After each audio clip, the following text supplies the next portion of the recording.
My name is Abdurrahman Malik. I'm canvassing the world for the most interesting people to hear about their journeys, their work, and what it means to be alive in the world today. And perhaps nobody has captured that experience of being alive better than the 13th century Persian poet and Sufi mystic Jalaluddin Rumi in his poem, The Guest House. This being human is a guest house. Every morning a new arrival. A joy, a depression, a meanness. Some momentary awareness comes as an unexpected visitor. Welcome and entertain them all. So welcome to This Being Human, a podcast inspired by Rumi's words and motivated by all those who carry that message forward in the world today.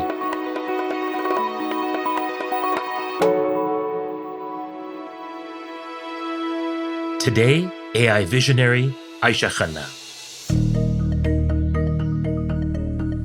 The whole concept of prayer and in all religions is to put a distance between you and the noise around you. How do we find ourselves in our education, in our health, everywhere, in this rapidly evolving beast of an AI, which has so much information on us and is constantly stimulating us?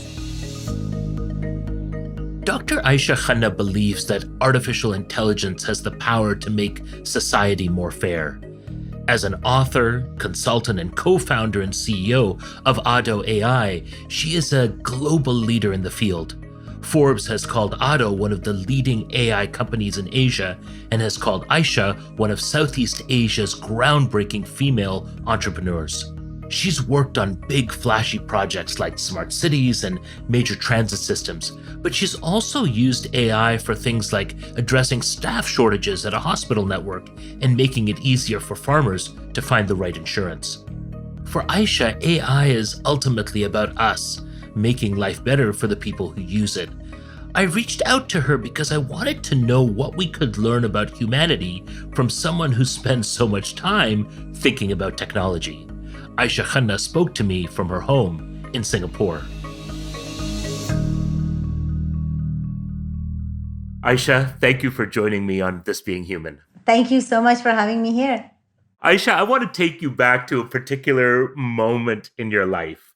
And I know that you spent a decade of your career working on Wall Street in the heart of the financial district with all the intensity and the challenges and the paradoxes that I'm sure that contains.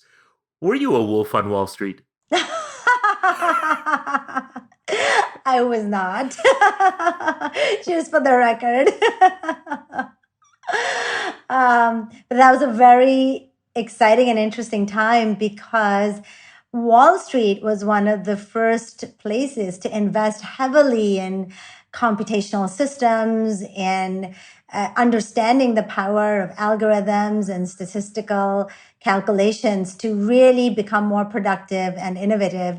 And then the tech companies came. And then, of course, more and more, the wave has started coming to more industries now. I think there's certain people who must dream, of the day that they get to be on the world's largest trading floor. They get to be at the heart of where billions, maybe trillions of dollars are exchanging hands every day. Take us back to the first day on the job. Where were you coming from? What were you thinking? How did your time there change you? I came in as a software engineer. So it was very different. So a couple of things. First of all, it was very unusual to have women as software engineers on the floor. And secondly, it's a very, the software engineering group sat in a very cozy little corner, but then we had to go to the trading floor to actually meet with the traders and talk to them about what they needed and how the models were performing. And that was very intense. I still remember I was talking to one group and I heard this trader on the other side literally slamming his phone down and breaking it. And nobody kind of blinked, basically, except I was petrified as a young first-time employee in that institution. So it was very intense. But for me, the beauty of it all was not so much the finance, but it was much more the systems that I was building. And that has always been my interest in technology and how it can move the needle forward in what a business wants to achieve. After the financial crisis, even though I was not directly involved in those collateralized debt obligations, I was put off a little bit by the lack of governance. And that is why I started to move a little bit more towards other companies then and try to think about what we could do at a larger scale in other industries and also in cities, which is how I got the idea of smart cities, because I felt in a city, a consumer is not a number or just a client, it's a citizen. And that reminds you that they're humans, that they have interests, that they have dreams, that they have aspirations. And I needed that re-anchoring. And I think all of us should have that.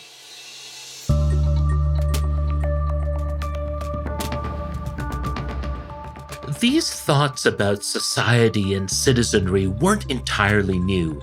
Aisha grew up in Lahore, Pakistan, in a family dedicated to public service. Both of her grandfathers were in the army, her mother was a professor of English literature, and her father was a senior civil servant. So discussions around justice and civil rights were common in her household.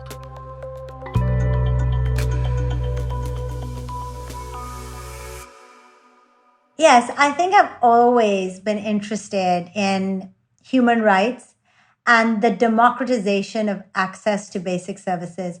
Because for me, and again, heavily influenced by my parents, and I'm an only child, so I got all the attention at the dinner table. It was really about equal opportunity for all. And the sense that, whether it's a country or it's a company or a government, it's always a team play. And if it's a team play, then that means that everybody is important in it. And I think this is very important because there was a huge dislike of elitism in my house and a very openness to conversation and debate. And in all my cousins and my family, that has manifested in the fields in which we've gone into.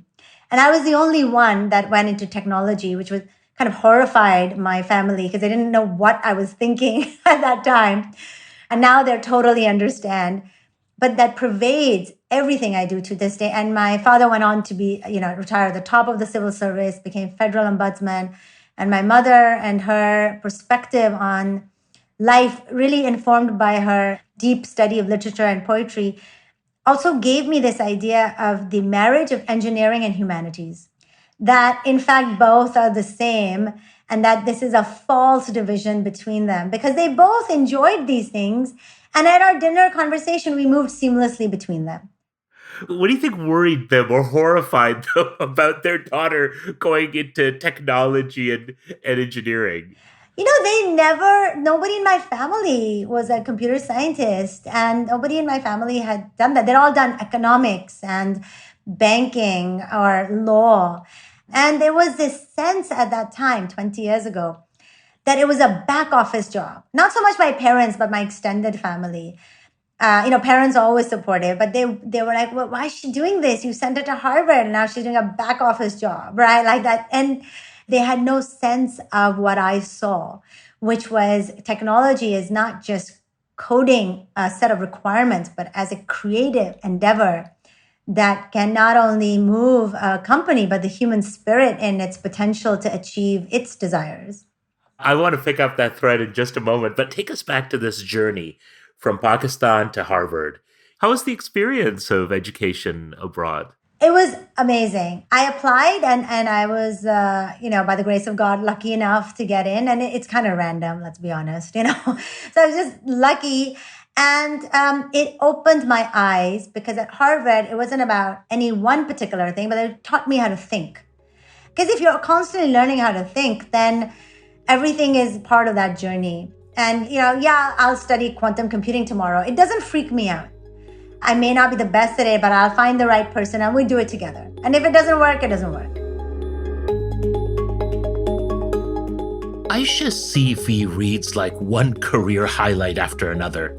After Harvard, she worked on Wall Street before co-founding the Hybrid Reality Institute, a research network that focused on the co-evolution of humans and technology.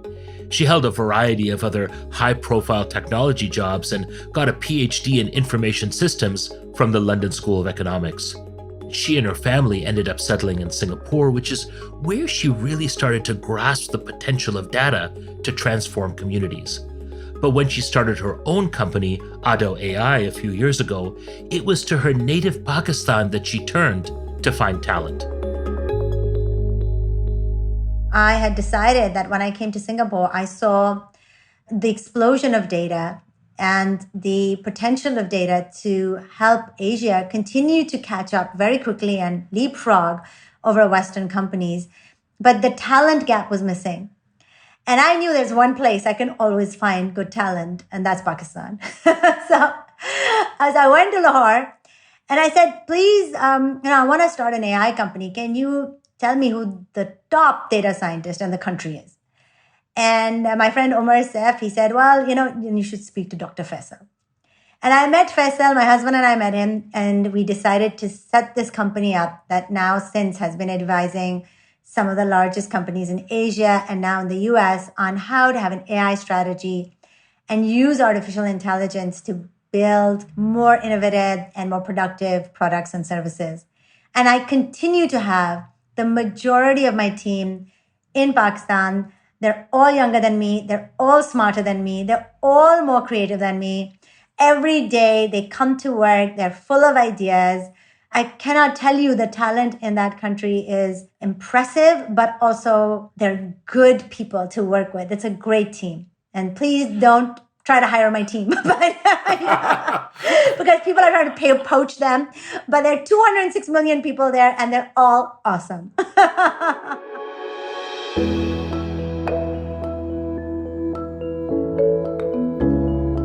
Will you help the Aga Khan Museum make This Being Human even better? Take 5 minutes to fill out a short survey and tell us what you think. By providing your feedback, you'll help us measure our impact and reach more people with extraordinary stories from some of the most interesting artists, thinkers, and leaders on the kaleidoscope of Muslim experience. To participate, go to agakhanmuseum.org/TBH survey. And thank you for listening to This Being Human. ADDO AI uses artificial intelligence to help solve all kinds of problems. Many of their projects have been based around finance, aiming to make insurance, e-commerce, and microfinance loans more accessible. They've also helped to solve staffing issues at a hospital network and optimize customer service response for a large telecommunications company, just to name a few. But I wanted to get Aisha's thoughts on the potential dangers of AI. Aisha, when people think of artificial intelligence, I think you and I both know that there's some fear around it. When I turn on the TV and I check out one of the latest series on television, there's inevitably going to be that show that's going to tell me about an AI system gone wrong, an AI system that's a threat to humanity. The bots will rule the world. Break it down for us, Aisha. How should we be thinking about artificial intelligence? So the best way to think about any technology, and AI is a transformative technology, and we'll have more such technologies, is to think of it as having two sides. One is it's hugely beneficial if it gets into the right hands. And the other is it's hugely detrimental if we allow it to be manipulated by people whose intents are evil. So for example, if you're looking at automation, what you're doing is you're looking at how to automate certain processes so that you have the ability to do things as a business or even as a human being faster and also more efficiently. For example, if you're an insurance company, pregnant women, their biggest concern is preeclampsia. So, and they're stressed and they're calling and they're asking if they're covered. The AI can tell them that, 1,000 times faster than a call service agent who's scrambling to understand even what that means. So that is a good use of AI. It's automation. It has, first of all, it's given the call center service agent more time to then address the emotional needs of the customer, to reassure her, to give her options, all supported by the AI that's able to go into thousands of pages of contractual legal documents and tell and assist it. On the other hand, there is the potential for manipulation and bias by the AI as well, where the AI is taking this information of this woman, and because there's no good data governance or data privacy laws, maybe selling it to somebody else so that she comes to get a job later on, but we know she had this condition and that is used against her. Or that it is used to sell her vitamins that she doesn't really need, but because we know she's concerned about it. Or it was listening to her voice tone, and we know you can identify your mood and your anxiety by looking at 18 features of your voice. Now, as developers of AI, we want to look at both sides and have this balanced view. Instead of an emotional knee-jerk, I love it, I hate it, I love it, I hate it. That's not productive. And that is really the key. So first of all, that's the most important thing. Second, it means that you need to think about 3 things that the AI can do. So once you know it can go either way, what can it do? Well, it can automate processes. I just talked about it. It can analyze huge amounts of data and do predictive analytics and forecasting the way human teams can never do. It can personalize your experience. The final thing that people think about is, okay, we have the right country, like Singapore has good governance of AI. We'll build our products here, but now will it take away my job? So that's the other concern people have. And the fact is, it will automate tasks. It will take away some of your tasks. But if you are open to it, then it will enable you to grow in your career. And that means you have to do some work. You have to repivot yourself as someone who can work with AI instead of being displaced by AI.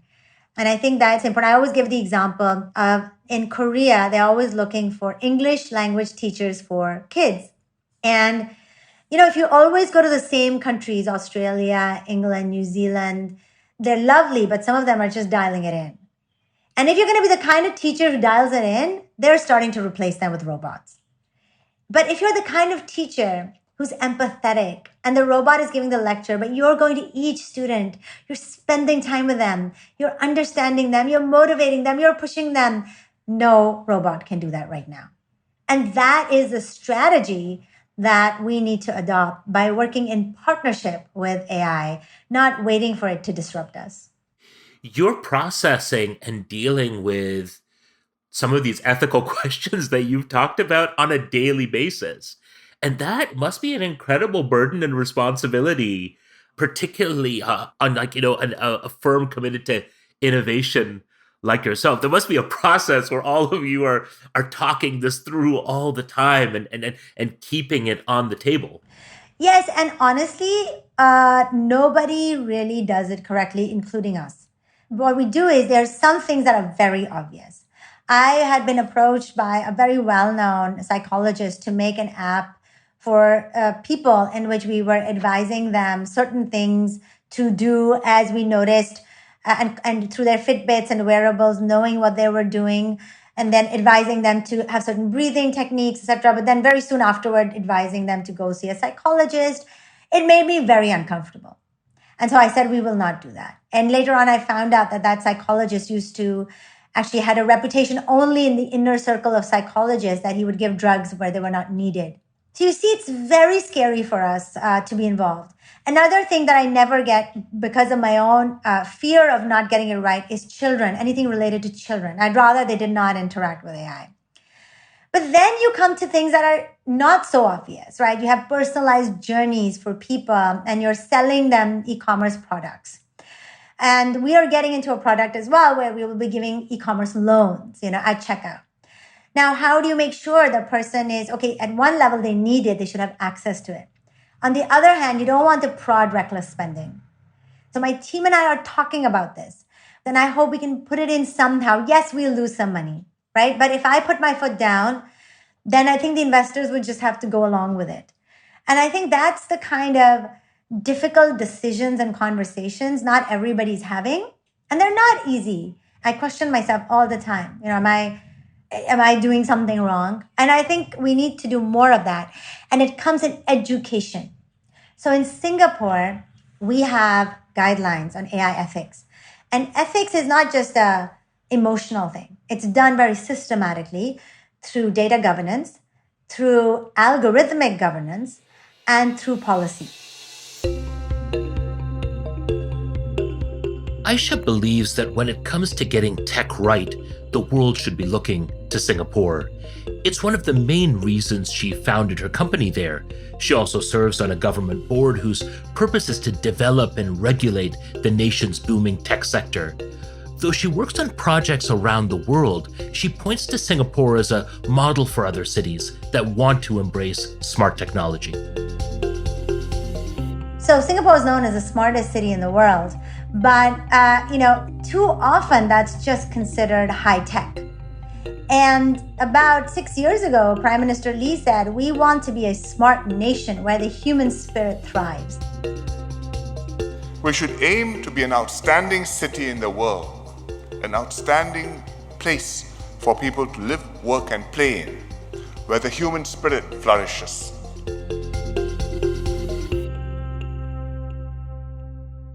And I think that is an incredible way to describe what has traditionally been known as a high-tech concept. He did not say we want to be a smart nation with lots of technology. He said it's all about where the human spirit thrives. And it's a meaningful place for people to live, where they can meaningfully conduct their lives and work. Now, how that translates in Singapore is that there is technology everywhere, but when you walk in it, it's kind of invisible. So you have new townships coming in, and they're really at the cutting edge, where you would have drone taxis, for example, where you would have driverless cars. But when you walk in them, they're very green, where the buildings are made, but they're, mostly largely prefabricated using 3D printing, where the smart homes are completely outfitted with sensors and cameras so that they're safe and that they have the 5G connectivity for you to easily have your VR headsets and do your work. And the other side of a smart city is that when you are speaking and data is being collected, is it being protected? Is it being taken care of? Is the government somebody that I trust to take that technology and make sure that it is not being used against me? And so because the whole premise of the smart city is one that is in favor of the citizen, not in favor of the technological economic development of the country, then all policies are geared towards that. And that's the kind of city I want to live in. There'll be many rich cities in the world with lots of cool tech, but you don't want to live in them necessarily. You want to live in a place that respects you as a citizen. And then the whole system, you're the gravitational force, and all of the smart city revolves around you and your needs in a way that holds you in highest place. And I think Singapore does that, basically.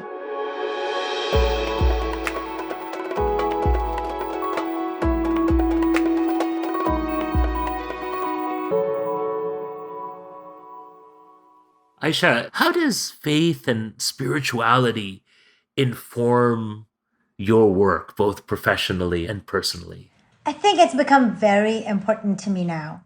Of course, I was in a Muslim country, so it was all around me. Then I spent a lot of years in America, almost 20 years, and I love America. It's a fantastic country. It taught me so much. But I was also younger, so I was trying different things and busy on Wall Street. And now that I'm in Singapore with my kids, I'm more settled. Now saying my prayers, being part of the community has becoming more and more important. As a Muslim living in Singapore, I feel so welcome. Hari Raya or Eid is celebrated, is a national holiday. I celebrate Deepavali. I celebrate Christmas. My kids dress up in, other, religious and cultural costumes. We eat each other's food. We hang out together. We are all one country. In my neighborhood, there's a mosque, a church, and a temple.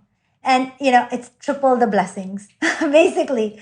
And it's so wonderful. And we pass by every day and we're so happy, basically.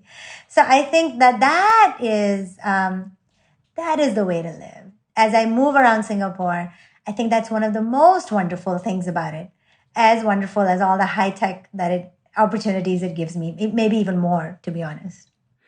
Just before we wrap up, Aisha, we've been talking a lot about technology, and we've been talking a lot about its possibilities and some of its pitfalls and its challenges, but also the way in which it can change our lives for the better. But I do think to myself that the most enduring technology that we live with every day is the human soul. I'd like to know from a tech whiz, if the most enduring technology is the human soul, what's the upgrade that we need to be better human beings? The whole concept of prayer and all religions is to put a distance between you and the noise around you. How do we find ourselves in our education, in our health, everywhere, in this rapidly evolving beast of an AI, which has so much information on us and is constantly stimulating us? I think the best way is to take some space. And that is that the soul needs that to just re-anchor itself. And that means you shut off your devices and you spend some time alone. People call it meditation, people call it prayer, people call it whatever. It doesn't matter. And I love spending time in the East Coast Park and the trees. It just makes me happy, frankly. I think those things are very nurturing for me and have been in this time. Every day you try to find that balance. And it's not, balance is a dynamic state. And that has nothing to do with technology. If anything, one needs to get away from technology for a bit to make that happen. So I think that's what's important. I'm going to quote you on that one, Aisha.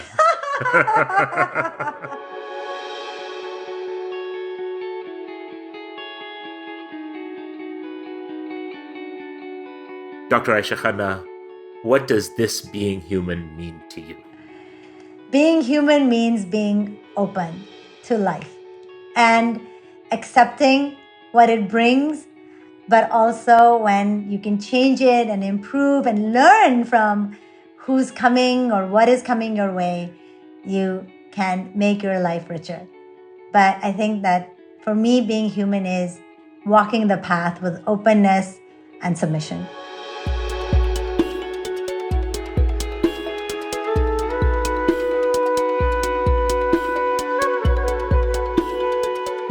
Aisha, it's been such a pleasure speaking to you. Thank you so much for joining us on This Being Human.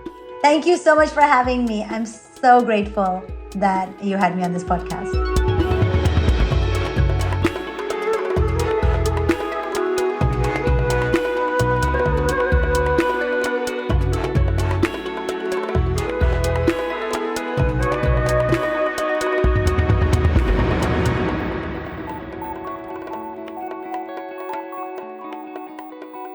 This Being Human is an Antica production.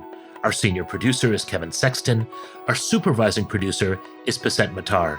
This episode was produced by Ebian Abdigir and written by Kevin Sexton. Mixing and sound design by Phil Wilson. Original music by Boombox Sound. The executive producers are Kathleen Goldhar and Lisa Gabriel, and Stuart Cox is the president of Antica Productions.